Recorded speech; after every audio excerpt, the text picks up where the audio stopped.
जयपुर से खबर सामने आ रही है, जहां एसआई भर्ती यथावत को लेकर अधूरी जानकारी के साथ प्रेस कॉन्फ्रेंस की गई। आज अखिल राजस्थान उच्च कर्मचारी संयुक्त महासंघ ने प्रेस वार्ता की। सब इंस्पेक्टर भर्ती यथावत की मांग को लेकर प्रेस वार्ता का आयोजन किया गया। कोचिंग माफिया और राजनीति का कारण बताया रद्द की मांग के पीछे। अब सब कमेटी की रद्द की सिफारिश वाले सवाल पर पदाधिकारी बोले। सब कमेटी ने रद्द की मांग की, इसकी हमें जानकारी नहीं है, जबकि 10/12/2024 को भेजी गई थी रिपोर्ट। पुनः भर्ती आयोजित करवाने की मांग कमेटी द्वारा की गई। अब ऐसे में अखिल राजस्थान राज्य कर्मचारी संयुक्त महासंघ की प्रेस कॉन्फ्रेंस में सवाल खड़े हो रहे हैं। सब कमेटी की रिपोर्ट के बारे में जानकारी नहीं है, ऐसे में अधूरी जानकारी के साथ प्रेस वार्ता क्यों की गई है? अब कर्मचारी के बीच ही इस प्रेस कॉन्फ्रेंस को लेकर अंदर खानी चर्चाएं तेज हो गई हैं। तो बड़ी जानकारी आपको दे रहे हैं। तो एसआई भर्ती यथावत को लेकर अधूरी जानकारी के साथ प्रेस कॉन्फ्रेंस की गई। कोई पूरी जानकारी नहीं और प्रेस कॉन्फ्रेंस कर दी गई, और ना ही सवाल का जवाब दे पाए हैं ये जनाब। अगर पूरी जानकारी नहीं थी तो प्रेस कॉन्फ्रेंस आखिरकार क्यों की गई है? पहले पूरी जानकारी जुटाते, सारे डॉक्यूमेंट्स चेक किए जाते, उसके बाद प्रेस कॉन्फ्रेंस करते।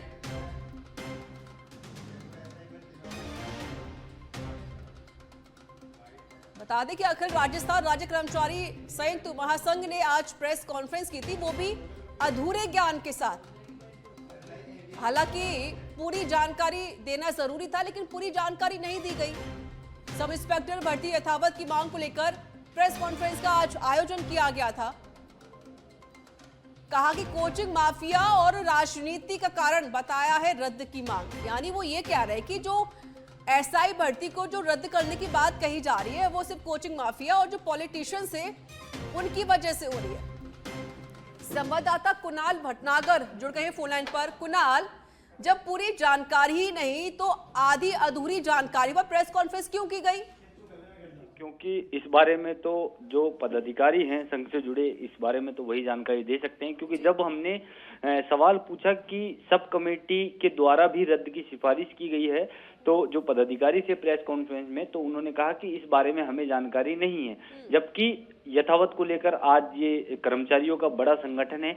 ऐसे में सवाल ये खड़ा हो रहा है कि सब कमेटी ने जो है दिसंबर में ही ये रिपोर्ट दे दी थी कि इस भर्ती परीक्षा को रद्द करके पुनः जो है भर्ती परीक्षा का आयोजन करवाया जाना चाहिए। अब जो कर्मचारी संगठन है उसके अंदर उनके हलकों में ये चर्चा शुरू हो गई है, आखिर अधूरी जानकारी के साथ इस प्रेस कॉन्फ्रेंस का आयोजन क्यों किया गया। जबकि पदाधिकारियों का हवाला है कि उन्होंने हवाला दिया कि जो कोचिंग माफिया हैं और कुछ राजनेता इस भर्ती को राजनीति करके रद्द करवाना चाहते हैं। लेकिन हमने उनसे सवाल पूछा कि रद्द करवाना चाहते हैं तो क्योंकि पीएचक्यू ने भी रद्द की मांग कर दी है और एसओजी ने भी रद्द की मांग कर दी है। ऐसे में आपके द्वारा जो यथावत की मांग की जा रही है, तो इनका कहना है कि हमारे जो पूर्व में कर्मचारी सब इंस्पेक्टर भर्ती में लगे हैं, अगर वो रद्द हो जाती है तो उससे उनको नुकसान होगा, तो हम हमारे कर्मचारियों का जो हित है उसको देखते हुए यथावत की मांग कर रहे हैं। ठीक है, शुक्रिया कुणाल आपका अधिक जानकारी देने के लिए।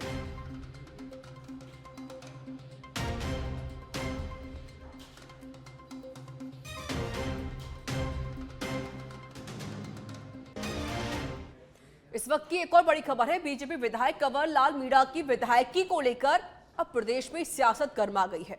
सुप्रीम कोर्ट के आदेश के बाद भी गिरफ्तारी नहीं होने पर, विधायकी समाप्त नहीं होने पर कांग्रेस ने विधानसभा अध्यक्ष और भाजपा सरकार पर निशाना साधा। इतना ही नहीं, कांग्रेस अब कंवर लाल मामले को लेकर राज्यपाल तक जाने की तैयारी कर रही है। इस बीच पूर्व मुख्यमंत्री अशोक गहलोत ने कंवर लाल की विधायकी समाप्त करने की मांग उठाई, तो पलटवार में बीजेपी विधायक बाल मुकुंदाचार्य उतर आए। बाल मुकुंदाचार्य ने सोमवार को बीजेपी कार्यालय में मीडिया से बात करते हुए कहा कि कांग्रेस को न्याय प्रक्रिया पर विश्वास रखना चाहिए और थोड़ा धैर्य रखें। हमने भी तो 500 सालों तक राम मंदिर का इंतजार किया था। न्यायालय में ये मामला न्यायालय में चल रहा है और कांग्रेस को न्याय प्रक्रिया पर विश्वास रखना चाहिए। हमने भी तो 528 साल तक राम मंदिर का किया, अनगिनत मामलों को किया। तो कांग्रेस को जल्दबाजी में इतने कुछ भी ऐसा बोलने की आवश्यकता नहीं है। हम लोग न्यायालय पर चलने वाले लोग हैं। जो न्यायालय का आदेश होगा वो सर्वोपरि होगा, और न्यायालय में प्रक्रिया चल रही है उसमें बोलना उचित थोड़ी ही है। कांवरलाल मीणा जी को सजा हो चुकी है 17 दिन पहले। 2 साल से अधिक सजा होने के बाद में सदस्यता खत्म हो जाती है, विधानसभा अध्यक्ष को करना है। उन्होंने कार्यप्रणाली और इस पर लेकर सवाल उठाए। नहीं, ऐसा कुछ नहीं है। उसके लिए कमेटी गठित हो गई है, कमेटी में वो मामला चल रहा है, और उस कमेटी में जो निर्णय होगा वो सर्वमान्य होगा। इसलिए अभी जल्दबाजी करना कोई उचित नहीं है, बोलना भी उचित नहीं है। न्यायालय का आदेश सर्वोपरि है, और न्यायालय में भी लंबित है मामला। ऐसा नहीं है कि वो हो गया, लेकिन उन्होंने अपील भी की है, वो पुनः दोबारा चल भी रहा है। और विधानसभा में भी इसकी कमेटी बनी है, और कमेटी अध्यक्ष महोदय, स्पीकर महोदय के उसमें वो अपना कर रही है इस पर चर्चा। कांग्रेस ये कह रही है कि राहुल गांधी को तो 2 घंटे के अंदर बर्खास्त कर दिया गया था, लेकिन इनको हाई कोर्ट से उस विषय में इसमें फर्क है। और रही बात कि अगर ऐसा कुछ है तो देखिए, आप निश्चिंत रहें, भारतीय जनता पार्टी के कोई भी व्यक्ति हो, सभी के लिए संविधान की आज्ञा, न्यायालय की आज्ञा सर्वोपरि है, और उसको मानकर ही हम लोग आगे। बांसवाड़ा जिला कलेक्टर डॉक्टर इंद्रजीत यादव ने साप्ताहिक समीक्षा बैठक ली। बैठक में उपवन संरक्षक अभिषेक शर्मा, जिला परिषद के मुख्य कार्यकारी अधिकारी गोपाल लाल स्वर्णकार सहित विभागीय अधिकारी व कार्मिक मौजूद रहे। इस दौरान कलेक्टर ने विभागीय कार्यों में लापरवाही बरतने वालों को फटकार लगाई है। साथ ही कहा कि अगली बैठक में लंबित प्रकरणों पर कार्रवाई कर ही बैठक में आए।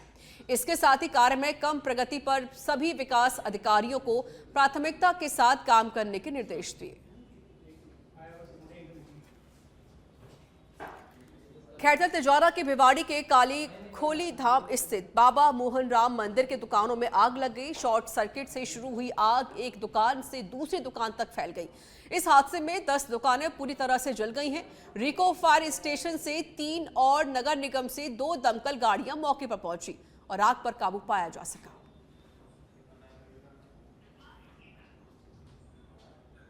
और पाली के सुमेरपुर से आपको बड़ी खबर बता देते हैं, जहां ट्रेलर के पलटने के बाद आग लगी है। चालक ने कूदकर अपनी जान बचाई है। सदर थाना पुलिस मौके पर पहुंची, दमकल ने आग पर काबू पा लिया है। सदर थाना पुलिस पूरे मामले की जांच कर रही है।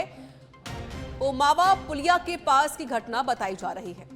तस्वीरें आप देखें, सुमेरपुर से जानकारी आपको दे रहे हैं, जहां पर एक चलते हुए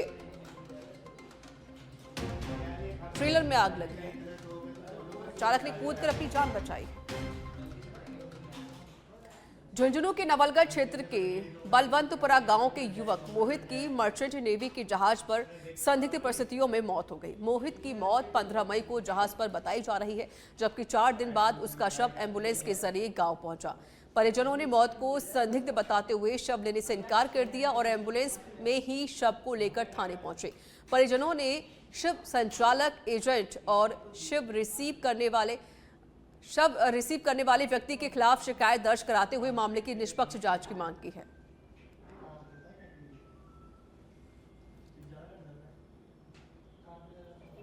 हमें 15 तारीख को सुबह फोन आया था कि मोहित को करंट लग गया है। उसके बाद उन्होंने बोला कि अभी मेडिकल चल रहा है, जो भी अपडेट आएगी हम आपको शाम तक बता देंगे। शाम को उनके पास 5 या 6 बजे फ़ोन आया था कि उसकी डेथ हो गई है, और अब आगे जो भी कार्रवाई होगी हम आपको फ़ोन करते हैं। उसके बाद में हमने जो भी फ़ोन किया उन्हें तो उन्होंने कोई फ़ोन से रिप्लाई किया, ना कोई मैसेज किया। आज सुबह एम्बुलेंस वाले का फ़ोन आया, कंपनी का भी कोई फ़ोन नहीं है कि हम बॉडी भेज रहे हैं, क्या है। जयपुर एयरपोर्ट पे उदयपुर से जानकारी है, बोटिंग के दौरान पर्यटकों में से भरी नाव पलटी है। बता दें कि फतेह सागर झील में बोटिंग के दौरान नाव पलटी। अधिकारी और विधायक ताराचंद जैन मौके पर पहुंचे। एनडीआरएफ की टीम ने सभी पर्यटकों को सुरक्षित बचाया है। बारिश और तेज हवा के कारण नाव पलटी है। उदयपुर से जानकारी, बारिश और तेज हवा के कारण एक नाव पलटी है। बोटिंग के दौरान पर्यटकों से भरी नाव पलटी है। मौके पर एनडीआरएफ की टीम पहुंची और सभी पर्यटकों को सुरक्षित बचाया गया। उदयपुर में आपने देखा कि बहुत तेज बारिश और आंधी आई थी, तो आंधी के कारण सूचना प्राप्त हुई कि एक बोट मिसिंग है और दिख ही नहीं रही है, और उसमें कुछ यात्री थे। तो इसको देखते हुए जिला प्रशासन और सभी लोग, सभी जनप्रतिनिधि यहाँ पर उपस्थित हुए और देखा तो पता चला कि एक बोट थी जो करीबन 30 से 35 में टूरिस्ट थे, और वो बोट काफ़ी तेज हवाओं के कारण, यहाँ पे जो लहरें आई उसके कारण बोट अनबैलेंस हुई। किंतु जो बोट का ड्राइवर था और उसमें कुछ टूरिस्ट थे, उन लोगों की सूझबूझ से उन लोगों ने तुरंत पास में आइलैंड, नेहरू आइलैंड है, नेहरू घाटा आइलैंड, उसके अंदर उन्होंने बोट को टिका दिया और सभी लोगों को वहाँ सकुशल उतार लिया। तो किसी भी प्रकार की जनानी नहीं है और जो 34 लोग थे उन लोगों को वापस निकाल भी लिया गया है। छोटे बच्चे भी थे, बड़े भी थे, किसी को कोई इंजरी नहीं है और सभी लोग सेफ है। और एहतियात के तौर पे जेटी पॉइंट को भी तत्काल प्रभाव से बंद किया गया है, क्योंकि वो जेटी जो है वो भी डिसमैनेज हुई है पूरी तरीके से। काफ़ी बोट्स वगैरह खराब हुई हैं, लेकिन किसी को भी कोई मेडिकल इंजरी या किसी तरह की चीज़ नहीं है। हम लोग यहाँ पे बोटिंग करने आए थे और है ना, पहले मौसम ऐसा नहीं था बट बाद में ऐसा हो गया, तो हमने बोला इतना ज्यादा लोड मत लो, मतलब ज्यादा लोग थे बट उसने बोला ठीक है आ जाएंगे, कोई दिक्कत नहीं होगी। बट ज्यादा लोग भर के और हमको ले गए, बट हमारा बैलेंस बिगड़ गया, इतना सारा तूफान आ गया, हमारे को कोई बचाने वाला नहीं था। बस एक बोर्ड वाले अंकल है, हेल्प करी, वो लोग निकले, फिर रस्सी से एक कर वो खींचा, नहीं तो हम लोग बचते ही नहीं। इवन एक जना भी नहीं बचता, ऐसी बिल्कुल ऐसी की ऐसी हो गई थी बोर्ड, हम बिल्कुल खत्म हो जाने थे। फिर अभी हमको टीम आई और उन्होंने रेस्क्यू। हादसा यानी हम यहाँ से निकले तब बीच में जाके बहुत ही हवाधुन और बारिश आई, हवाधुन के वजह से बोट हिल रही थी ऐसी। फिर कैसे भी वो नाव वाले भैया, जो चलाने वाले भैया थे ड्राइवर, उन्होंने कैसे ही लेके वो बीच में जो गार्डन है उसके पास यानी नज़दीक दीवार को लगाया। फिर भी वैसे संभाल नहीं रही थी, बहुत हिल रही थी, यानी इतने के कुछ मिनट के में भी हम सब चले जाते हैं। लेकिन कैसे भी करके फिर दीवार दिखी, दीवार में मैं ऊपर छलांग लगाई, छलांग लगाने के बाद में रस्सी रूट से खबर सामने आ रही है, मादक पदार्थ की तस्करी करने वालों पर कार्रवाई। पुलिस ने गश्त के दौरान एक युवक को गिरफ्तार किया है। आरोपी के पास से 2 किलो 61 ग्राम अवैध गांजा बरामद किया गया है। ऑपरेशन सपोलिया के तहत ये कार्रवाई की गई है। सिरोही के आबू रोड से जानकारी आपको दे रहे हैं, पुलिस ने गश्त के दौरान एक युवक को गिरफ्तार किया। आरोपी के पास से 2 किलो 60 ग्राम अवैध गांजा बरामद किया गया है। फिलहाल आरोपी से पूछताछ जारी है। तो ऑपरेशन सपोले के तहत पुलिस ने कार्रवाई की। भीलवाड़ा के रायला से खबर है, जहां पर कुरियर टेम्पो के जरिए डोडा पोस्ट की तस्करी। रायला पुलिस ने एक तस्कर को गिरफ्तार किया है। 172 किलो से ज्यादा अवैध मादक पदार्थ बरामद किया गया। रायला थानाधिकारी बचराज चौधरी ने जानकारी दी है।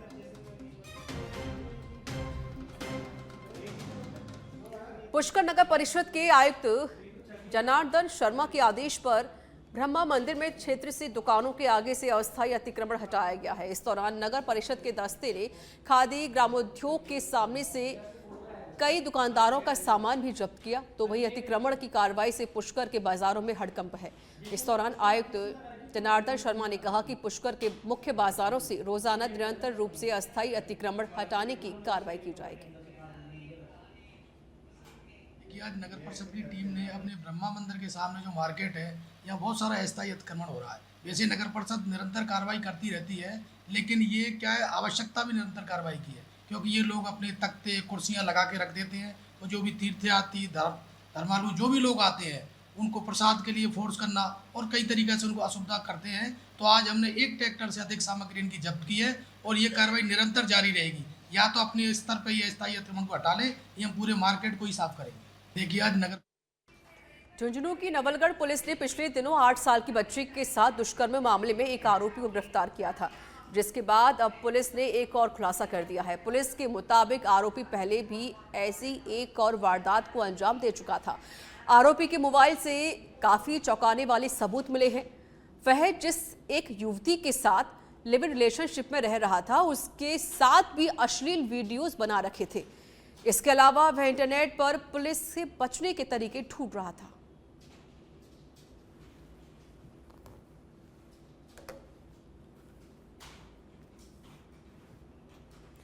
सेना प्रमुख जनरल उपेंद्र द्विवेदी ने आज कोणार्क कॉर्प्स के अग्रिम क्षेत्र में लौंगेवाला में सैनिकों से मुलाकात की और ऑपरेशन सिंदूर के दौरान उनकी उत्कृष्ट भूमिका के लिए उनकी सराहना की है।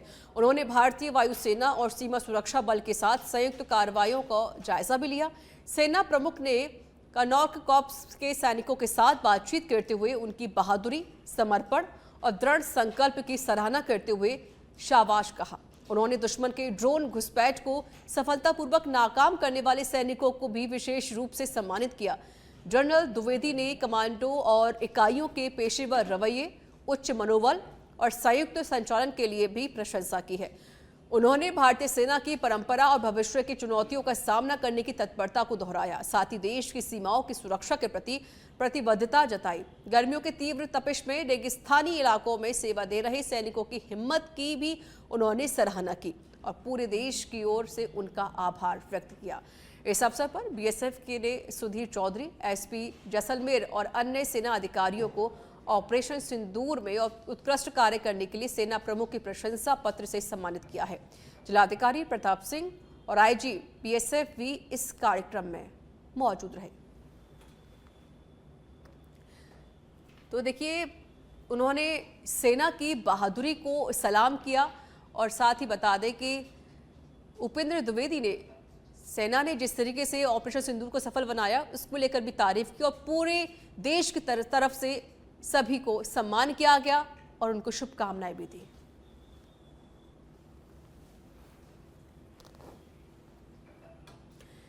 प्रधानमंत्री के 22 मई को देशनोक दौरे को लेकर पूर्व कैबिनेट मंत्री राजेंद्र राठौड़ ने सुजानगढ़ नगर परिषद सभागार में समीक्षा बैठक ली। कार्यक्रम की शुरुआत में ऑपरेशन सिंदूर में शहीद हुए सैनिकों को 2 मिनट का मौन रखकर श्रद्धांजलि दी गई। इस दौरान कार्यकर्ताओं से प्रधानमंत्री की सभा में ज्यादा से ज्यादा संख्या में पहुंचने की अपील की गई है। इस दौरान सभी लोगों ने पीएम की सभा में ज्यादा से ज्यादा कार्यकर्ताओं को जुटाने व सभी तरह की व्यवस्थाओं में सहयोग करने का आश्वासन दिया है। तारीख को शक्ति और भक्ति की धरती देशनोक बीकानेर में दुनिया के सबसे लोकप्रिय नेता आ रहे हैं। उनकी सभा के पीले चावल लेकर मैं और मेरे साथी आए हैं। सुजानगढ़ के अंदर बीकानेर जाने वाले कार्यकर्ताओं में बहुत उल्लास और उत्साह है और बड़ी संख्या में लोग जाएंगे, क्योंकि ऑपरेशन सिंदूर के अंदर जिस प्रकार प्रधानमंत्री जी के नेतृत्व में देश की सेना ने काम किया है वो अद्वितीय है। 140 करोड़ देशवासियों का सीना गर्व से फूला हुआ है और इस नाते धौलपुर में करीब 17 साल पुराने लूट के प्रकरण मामले में कोर्ट ने 3 आरोपियों को आजीवन कारावास की सजा सुनाई है। इसके साथ ही तीनों आरोपियों पर 50-50 हजार रुपए का अर्थदंड लगाया गया। बता दें कि 19 अगस्त 2008 को आरोपियों ने एक व्यक्ति के साथ मारपीट कर लूट की घटना को अंजाम दिया था। लूटे की नगला की पुलिया के पास संतोष व हरी सिंह के साथ नौजवान चोर सिंह, फतेह सिंह, रामवीर, मुकेश, नैनी और पप्पू सिंह ने हथियारों के बल पर मारपीट कर लूटपाट की, जिसमें मोबाइल, घड़ी, रुपए आदि लूट कर ले गए, जिसकी एफआईआर संतोष ने थाना सैंपल पर दर्ज कराई, जिसकी संख्या 172 दर्ज कर मुलजिमान के विरुद्ध पुलिस ने अनुसंधान किया। अनुसंधान के पश्चात न्यायालय श्रीमान डकैती प्रभावित क्षेत्र में चालान प्रस्तुत किया, जिसमें न्यायालय श्रीमान डकैती प्रभावित क्षेत्र में विचार के पश्चात। जयपुर के जम्वा रामगढ़ से खबर है। बता दें कि सूबेदार मेजर के घर हुई है चोरी की वारदात का खुलासा कर दिया गया है। जम्वा रामगढ़ थाना पुलिस ने 2 लोगों को गिरफ्तार किया है। पुलिस ने अन्य वारदात खुलासा होने की संभावना जताई है। अन्य आरोपियों की गिरफ्तारी के प्रयास किए जा रहे हैं। जम्वा रामगढ़ से जानकारी। जम्वा रामगढ़ थाना पुलिस ने 2 लोगों को गिरफ्तार किया है। फिलहाल दोनों से पूछताछ जारी है।